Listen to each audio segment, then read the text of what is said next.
chaque immeuble, il y a toujours quelqu'un qu'on croise sans vraiment connaître. Un voisin discret, silencieux, sans histoire. Mais en 2016, dans une résidence tranquille, les habitants découvrent que leur voisin n'existe pas. Pas officiellement, pas administrativement, pas humainement. L'homme vivait au 3e étage. Toujours le même manteau gris, toujours le même sac noir. Il saluait ses voisins, ne parlait jamais plus de 5 secondes et ne recevait personne. Certains pensaient qu'il travaillait de nuit, car on ne le voyait jamais sortir le jour.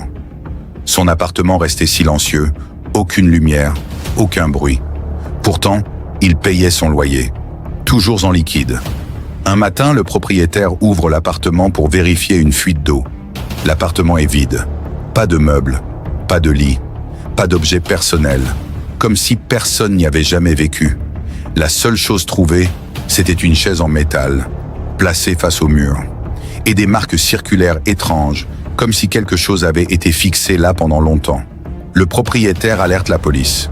On vérifie les relevés bancaires, les factures d'électricité, le dossier de location, aucune trace d'identité valide. Le nom sur le contrat n'existe pas.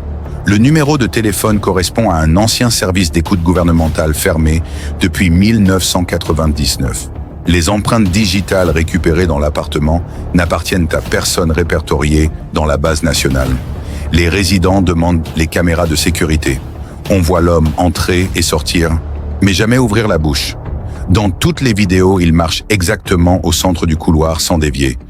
Et lorsqu'on ralentit les images, son sac ne bouge pas, comme s'il était fixe, comme s'il était vide ou lourd comme du métal.